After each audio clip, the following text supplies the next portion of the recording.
Hey, welcome back. We're going to have two different lessons on color. In this first lesson, we'll be talking about the mood in color, what kind of emotions it elicits in the viewers, and the meanings behind colors. Okay? The other lesson, which we'll have next time, will be more about how colors affect us optically. And that will get into more of the technical descriptions of different aspects of colors. But this one's more about how we read colors. So we all have different feelings about this image, depending on whether we feel like, we've been treated well or badly by the United States, and certainly people who live in different countries would read it completely differently than we might. But I want to illustrate the power of color in these first couple of images. And so we're going to keep this exact same composition. And of course, composition refers to the shapes that are used and where they're placed within this image. And so I think this is very recognizable as the American flag. The African American flag, the thin blue line flag, the gay pride flag, and we're back to the American flag. And so the only thing that changed in these was the color. And with each version, it suggests very different political and identity affiliations. So now that we've proven that colors have significant meaning, and just by tweaking a color, it will make a very different impression on the viewer and will completely change what the artwork means, let's talk about a particular color. We'll stick with this color for much of the lesson. So please think of the color pink. Do you have the color pink in your mind? Was it this? Was it this? Maybe this? This almost looks white after the last couple, but it's a pale pink. Maybe this? Were you thinking of this? Maybe this one? Watermelon? Back to this one we already saw before. I wanted to show the last two together because one is very warm and one is very cold. And yet we call both of those pink. The light ones we call pink, the dark ones we call pink. Well, not too dark or we'd have red.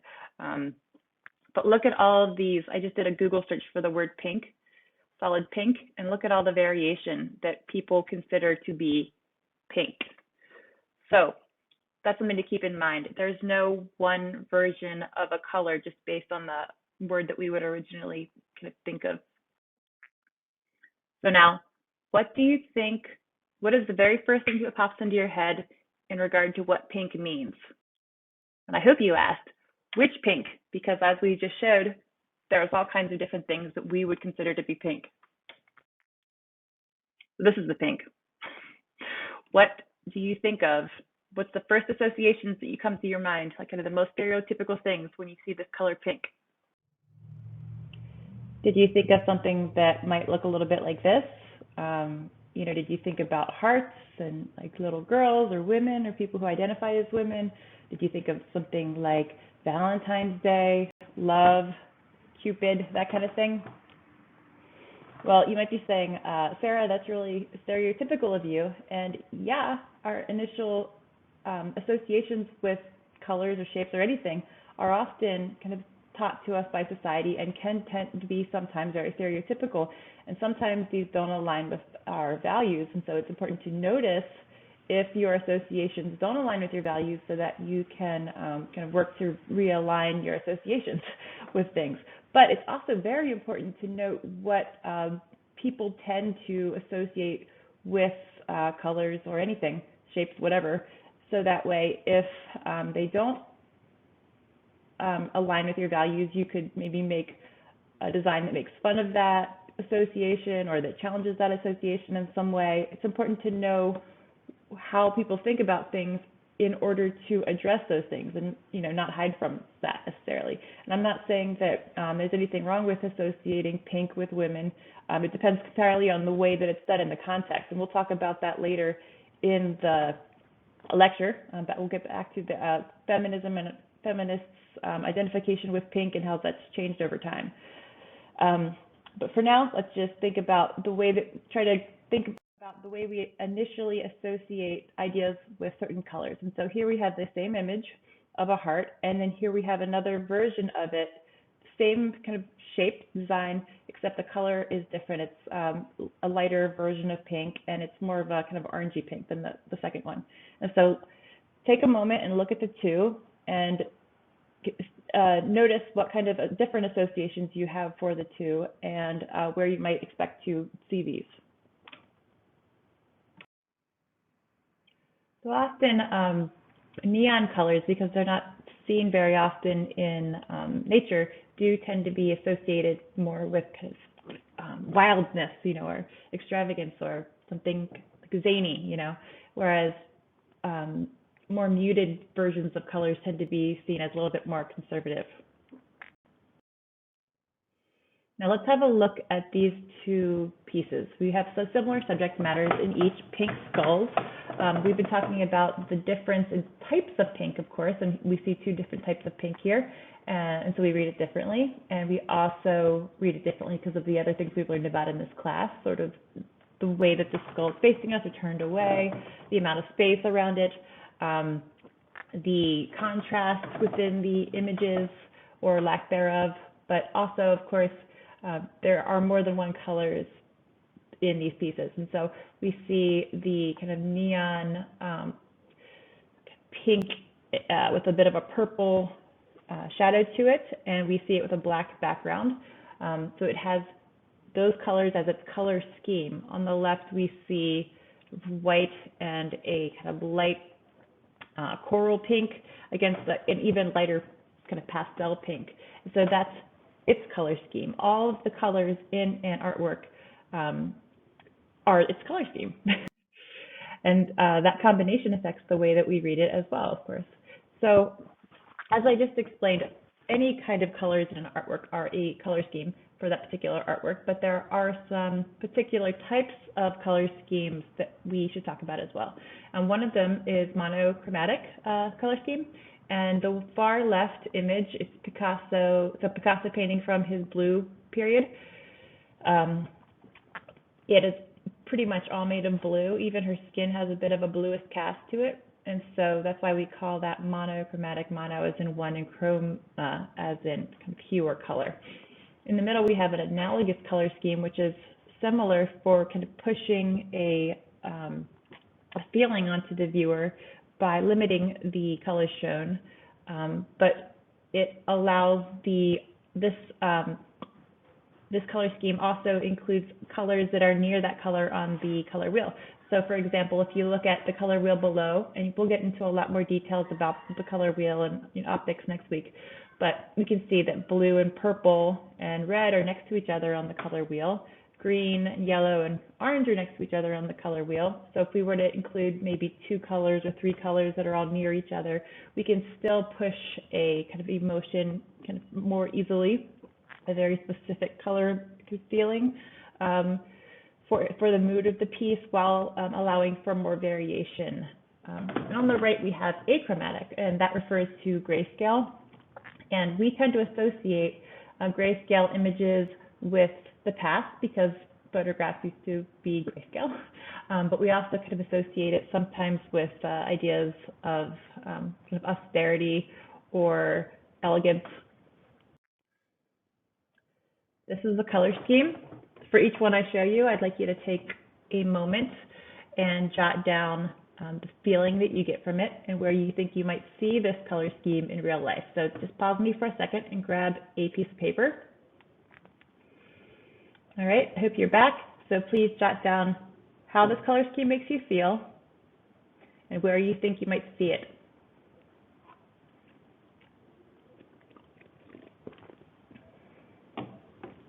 And don't think too hard about this, just your initial first thoughts. I'll do the same with this one. I'll give you 20 seconds on each of these.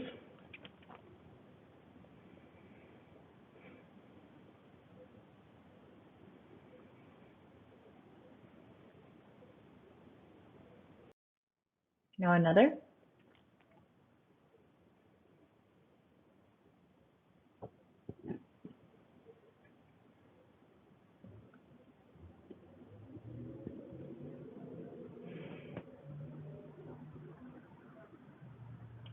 Next one.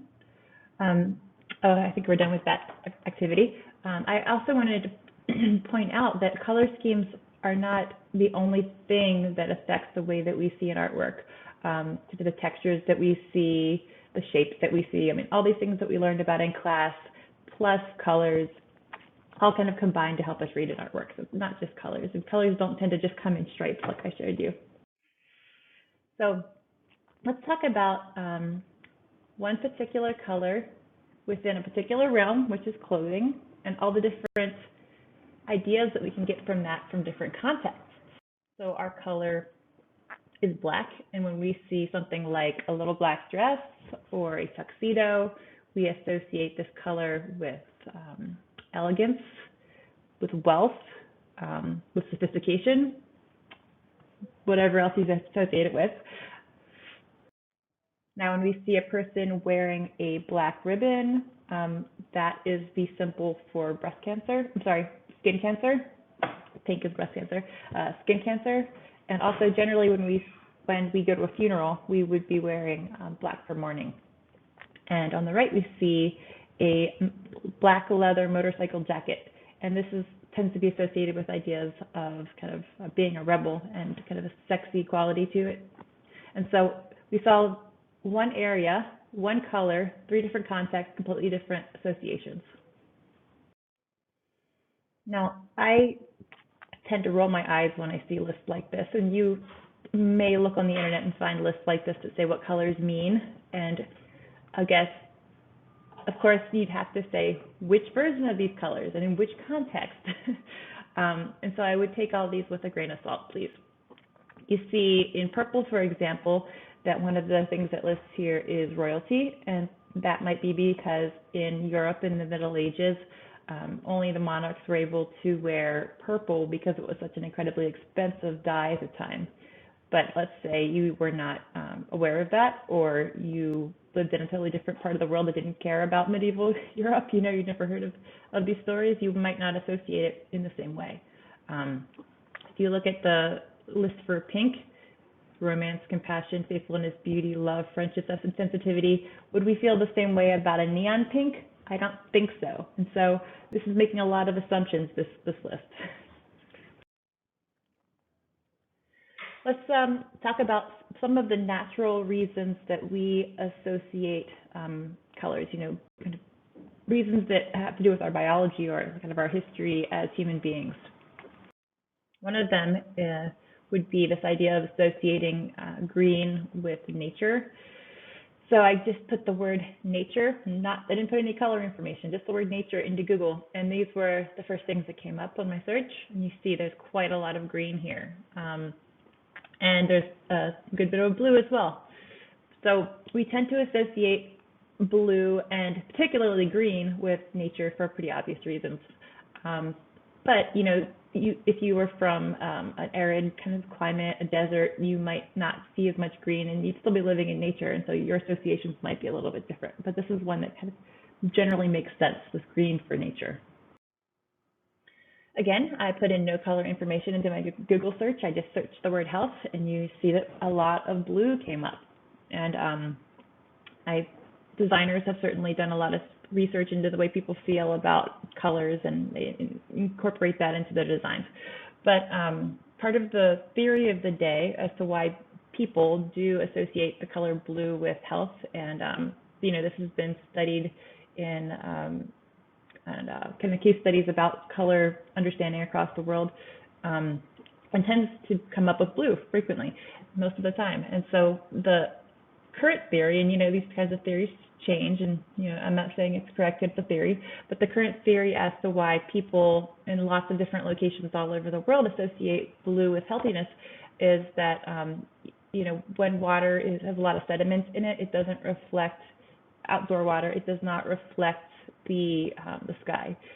When water has algae blooms on it, it does not reflect the sky. Only kind of clear, translucent water reflects the blue of the sky, and so that tended to be safer. And so people tend to associate blue with health.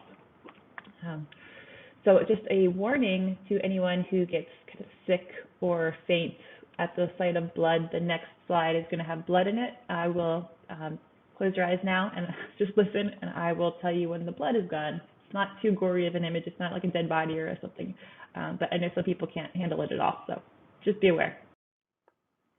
So one of the associations that people have for red is danger, and it makes sense because, you know, when we were put into positions of danger, we could get hurt and bleed, and so that kind of association makes complete sense for, you know, human beings moving forward throughout time. There are other associations for red, like love and other things too, but this particular association with danger makes complete sense. And if you were closing your eyes, you can open your eyes now. So people often think of kind of black and other dark colors as being a little bit frightening, or, you know, bold, frightening, maybe a little sad sometimes. And that's probably because it's dark at night. So nighttime can be a time where, you know, it's a little bit less comfortable to be a person out in the world because, you know, we are so reliant on sight. So that one kind of makes sense. Also at nighttime, you know, I talked about sad, you know, sometimes when we're all bundled up, like sleeping, you know, we can be a little melancholy, particularly if we're thinking about something upsetting. All right. Natural or learned meanings. So we just covered a bunch of kind of natural understandings, associations with colors that make sense. And there are other ones that are just completely made up by society that we live in, and we'll get to those in a minute. But there are some that are sort of on the edge, and it's hard to tell if it's a natural association or a learned association. So one of them is the idea of the color white as relating to purity. And so there's certainly a cultural association for Christians there because the white lily in Christianity refers to the purity of Mary. And so often in medieval or, you know, I mean, even contemporary religious paintings, you'll see Mary with the white lily as a symbol, like at her feet or somewhere near her in the painting or other artwork. And also, you know, the red carnation also refers to the Passion of the Christ. So there's actual particular kind of symbols with clues in Christianity, and one of them is the white purity Mary. And so that's a learned way of understanding that. But I can see why the color white would refer to kind of innocence or purity, because, I mean, think about something that's white. As soon as you actually start to use it, it stops being totally white and gets stained, you know. So particularly for me, white T-shirt, I can never keep a white T-shirt white because I use it, you know. So just 2 nights ago, I had a brand new white T-shirt on, this kind of V-neck, and I laughed at something on TV and I spilled red wine all over myself and it's ruined. So it's very hard to keep something unstained, and that's kind of a very similar idea if it's white, you know, very similar idea to this idea of purity. So I could kind of see in a way why that would be associated. And we really think of the idea of white as being related to purity in the West because we associate it with kind of virginity too. And like that's also the reason why it is relevant to, you know, the Virgin Mary. And so historically, in the Western world, people have kind of associated or expected, I should say, people to be virgins on the wedding day, particularly the woman. And so it makes sense that, given the idea of Christianity believing that white means purity, that, you know, women's dresses from the marriage day would be white. But this is also a learned thing, you know, of course, something that we learned from society. And so it's not going to be the case that brides would normally wear white elsewhere in the world. So this is just a Google of the word bride, and this is what it came up with. And then I put in the word Chinese bride, and you see lots of the dresses. Some of the dresses are white and some of the dresses are red. So without that sort of mentality or kind of cultural learning, you know, different cultural learning, and there in China than there was in, sorry, there's a ambulance outside, having a different kind of cultural understanding about weddings in China. The traditional color there to wear was red. But nowadays, because of kind of the fact that everybody's kind of different parts of the world are getting to know each other, globalization, now sometimes brides there will also wear white because they've been influenced by brides here and in Europe and elsewhere where people wear white. So another example of a color associating with a concept would be this idea of wearing black for mourning. And it is culturally learned. Not everywhere do people wear black when they're in mourning for the death of someone. So it's learned by culture, but it's also somewhat innate. It's one of these ones where it's hard to tell, because when we are sad, we tend to not want to go outside. We tend to want to kind of cover up and stay in bed. And so, I mean, this idea of like keeping your eyes closed and just like going inward, it just makes sense in a way that black would be associated with mourning too. So it's one of these things that's both natural and learned. So now let's talk about some that are just completely learned, just completely made up. We recognize them, but there's no good reason necessarily why, except that people have told us to. And so associating the Republican Party with red and the Democratic Party with blue, we even talk about purple states, ones that it could go either way, and that's a combination of the colors red and blue. So that's just totally made up, but we still have the association. We learned it. This concept of babies wearing either pink or for a girl baby or blue for a boy baby when they're born, this is completely made up too. And in fact, it used to be the other way. It used to be that boys wore pink like 150 years ago or so. And so I went into Google and I put in baby boy and baby girl. I didn't put in any information about color. And this is what it showed me. And there's another something that I noticed here in these people. All of these babies, it looks like at least the vast majority of the babies that we see here are Caucasian, what we would call white people. And so this also shows the kind of racism within the stock photo industry and within design that really should be addressed. But it brings us on to another topic. Let's talk about the idea of black and white and race in America and the associations there. And so I just Googled the word white, and I got a lot of images of colors that are not white, because white is completely, just totally as light as it could possibly be. And here we see a whole lot of varieties, and so these would actually be considered grays or like very light ivories or tans or something. But of course, if you actually showed a white square in Google, it wouldn't look like it was there because the background of the search engine is actually white. So there you go. And I also searched the word black, and there was a lot more consistency, because most of these are just about the same, almost as equally dark. And so a black is the darkest possible tone, and it is technically, optically, it's a void of color, but of course we think of it as a color. And here you see that there is a kind of Black Power, Black Lives Matter image here, just with the word black.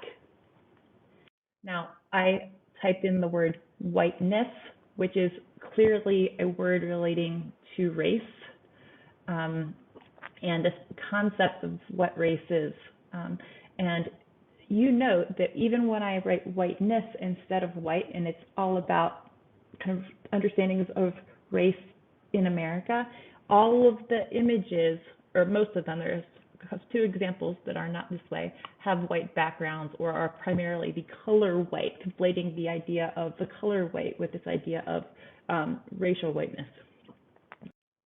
And when I put in the phrase blackness, which is much more, which is also related to specifically to race and not just to the color black, you notice that the color black is very much within this the results that I got from the search engine too.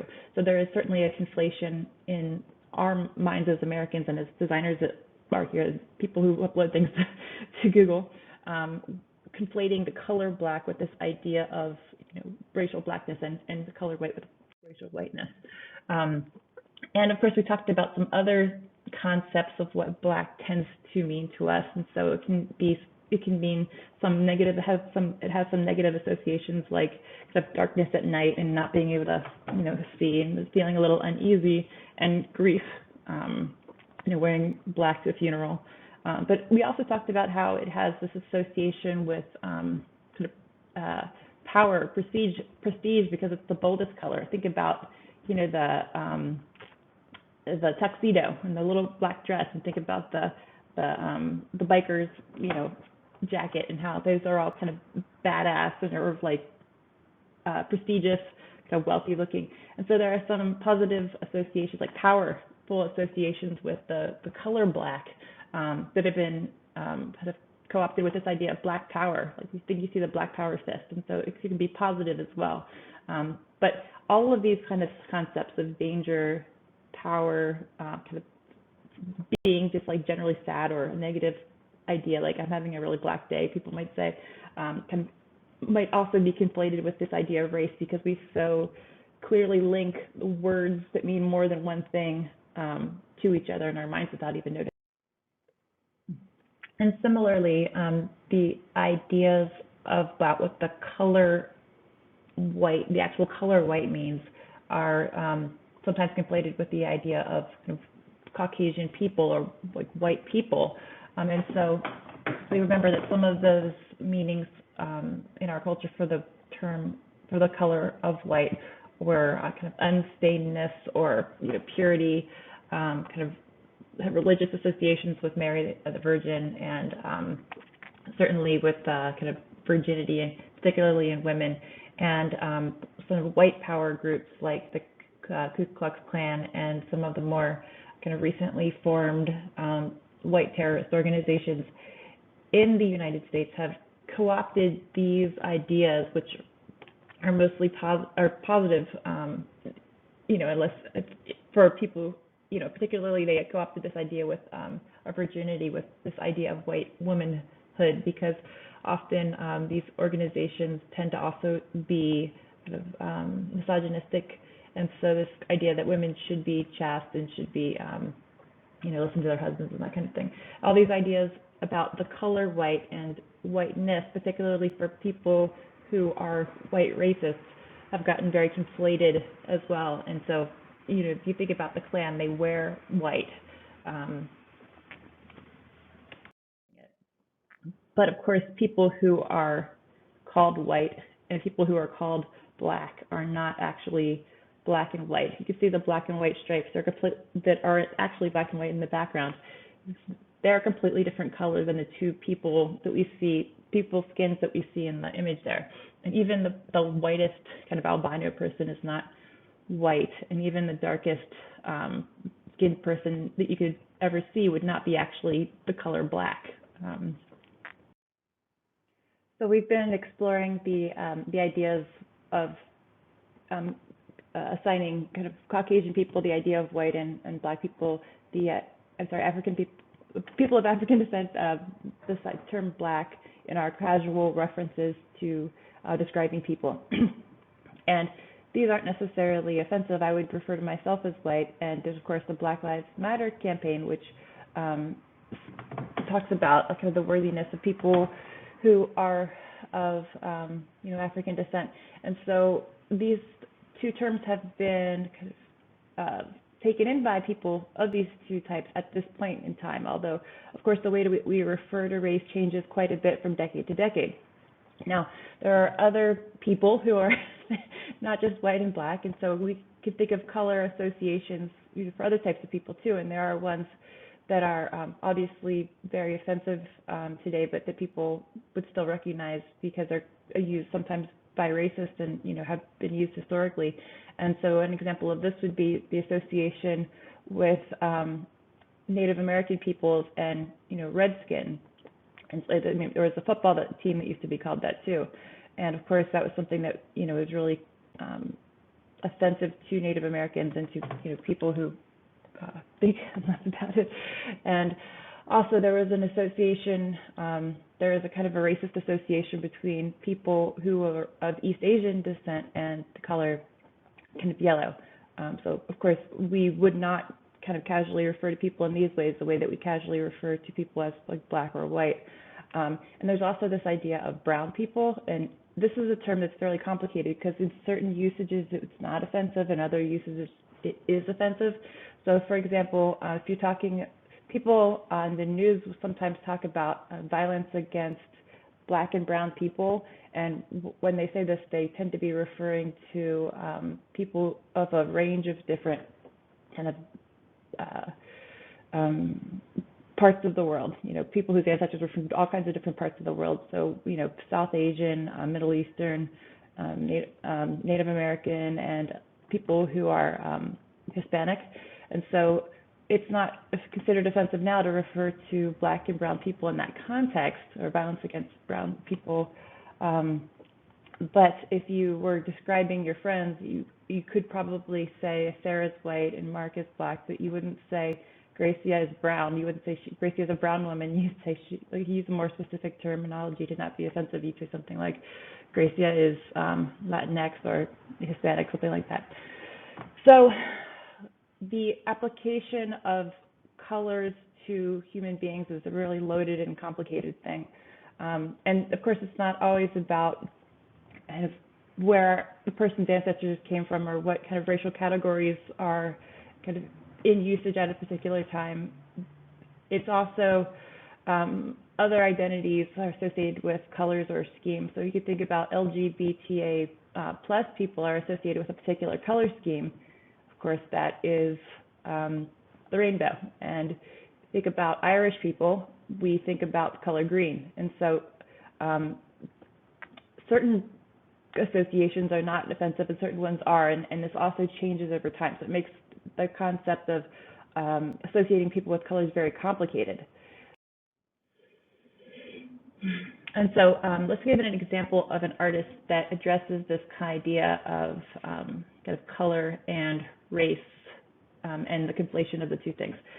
One of the artists who are addressing this topic these days is an artist named Amy Sherald, and she was actually the artist who was hired to paint Michelle Obama's presidential portrait for the National Portrait Gallery that went viral a couple of years ago when it first appeared.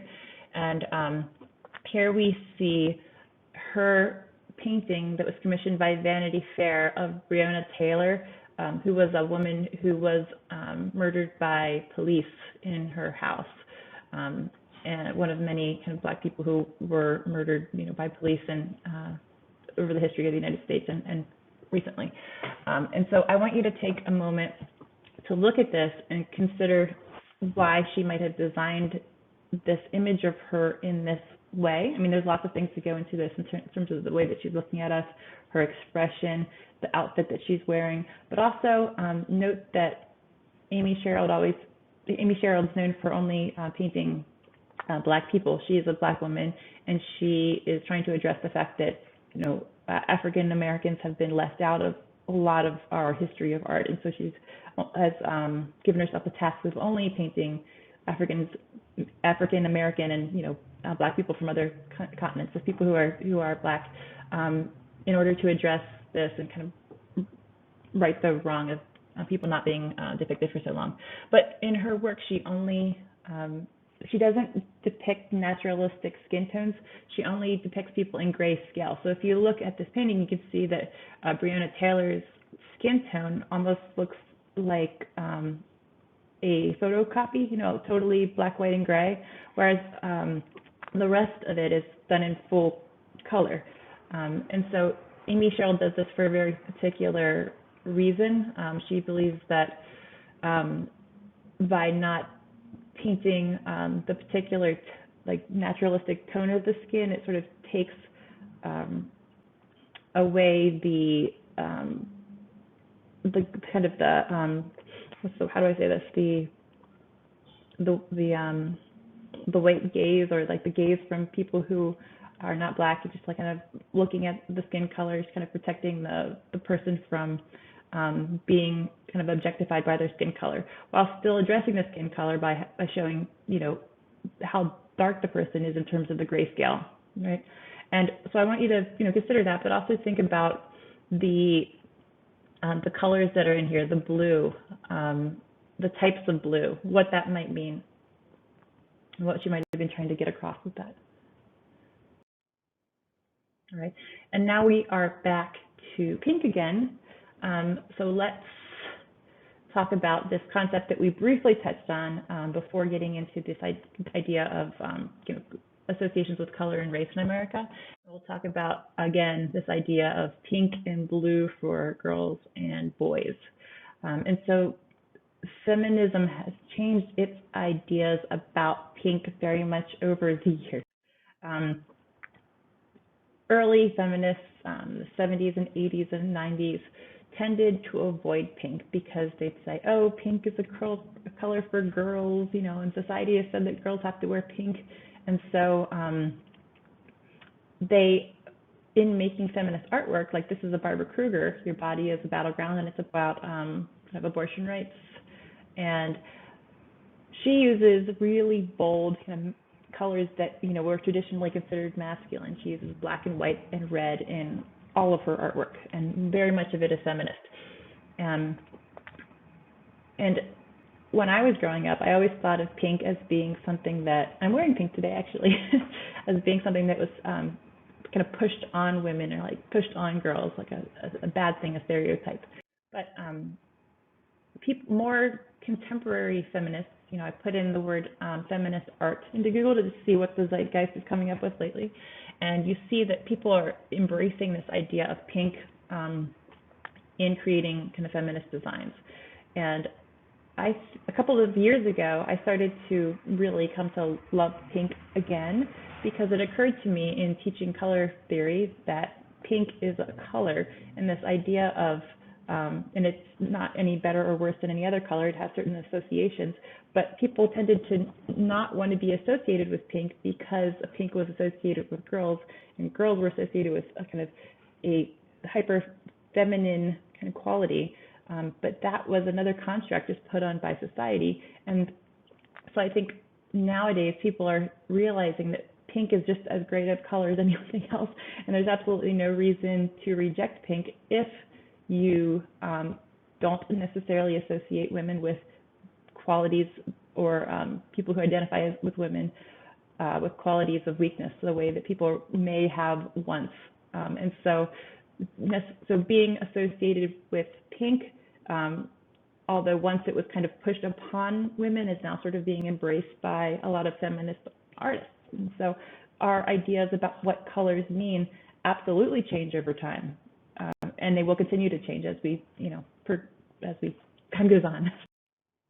Now, not all associations with colors that refer to our identities are ones that are given to us by society. Others are ones that we choose ourselves. And so if you are someone who celebrates Christmas and also decorates your home for Christmas, you've probably gone into one camp or the other, the white lights kind of people and the colored lights kind of people. And of course, white lights are considered to be more sophisticated and kind of classier in a way, whereas colored lights are happier and kind of more fun and cheerful. And so so people who are who care strongly or have a really strong opinion towards white lights kind of tend to see colored light houses as or apartments or whatever as kind of tacky or gaudy or a little bit too over the top, whereas people who are very strongly in the colored lights camp might see the other ones as sort of restrained or boring or kind of stuffed shirt, a little bit like tight in terms of personality. But of course, there's lots of people who appreciate all kinds of Christmas lights. But this is an example of a kind of color association that that we choose ourselves. So we've been talking so far about the meanings with which colors are imbued. Now let's switch gear a little bit away from the kind of symbolism of colors to this idea of mood. Any artwork or design has a particular mood, and that relates to the overall kind of feelings that you get from it. And mood is very much influenced by color, and it's also influenced by a lot of other things like rhythm that we'll talk about, moving forward. But let's focus on the way that color can create an overall mood of the piece. And so these are two artworks that are abstract by Mark Rothko, and we get a very different kind of emotional response from the two of them, even though they're very similar in terms of kind of the orientation of the picture plane and the kind of fuzzy rectilinear compositions that you see in them. The one on the left, I think, gives a lot of people a feeling of thoughtfulness, maybe even some people sadness, but it definitely has a heavier feel to it for the most part, whereas the one on the right tends to look a little bit more vibrant.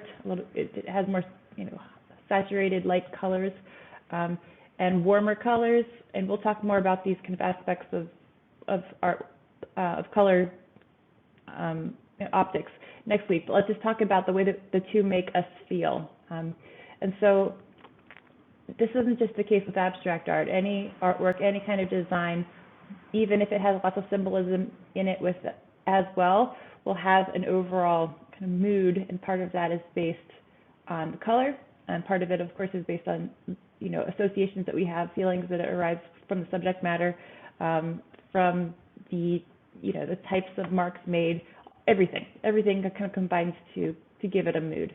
So in your homework assignment, you are going to be working with color. It's basically just make an artwork where color is important to telling the story. And so really think about this idea of your overall kind of feelings that we get from the colors that you choose, as well as possible symbolism that you might use within the idea. So a lot of what we've been talking about are things that we all kind of know intuitively, but now I'm breaking them down kind of intellectually and deconstructing the ideas. And so now we've talked about how incredibly complicated and loaded colors are. And so I think you can understand why I think that these kind of charts, these kind of color associations are a little bit kind of simplistic and a little bit reductive, even if some of the terms can relate to some of these types of colors in some context. And because we've talked about how loaded and complicated color is, you might feel a little bit intimidated about this homework assignment where you're going to be using color in order to help either push your narrative or kind of create a mood, kind of push a feeling onto your viewer. But there's no reason to be too intimidated by this idea, because, as I said, intuitively we understand kind of what colors mean, even before we broke everything down. You intuitively have a sense of what colors mean to us in this particular culture, because you've been the recipient, the person who takes in kind of colors and designs your entire life and has heard everybody talking about them, even if they haven't been talking about them with so much specificity as this. And so I would say really trust your instincts for the most part with this assignment. And now I'll give you some more specific details about the assignment.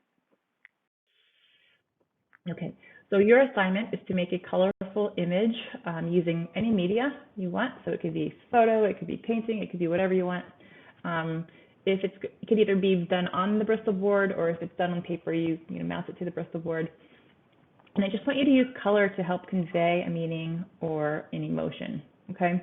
So really think about this. I think a lot of the time you put into this is going to have to be doing sketches and kind of considering it, because there's so many things that go into it, the context, some learned ideas, kind of natural ideas, but the context is key.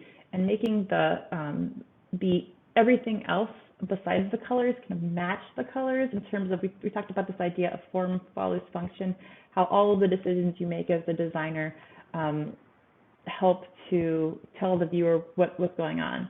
And so if you decide you want to make a happy piece, Don't just think happy, orange, yellow.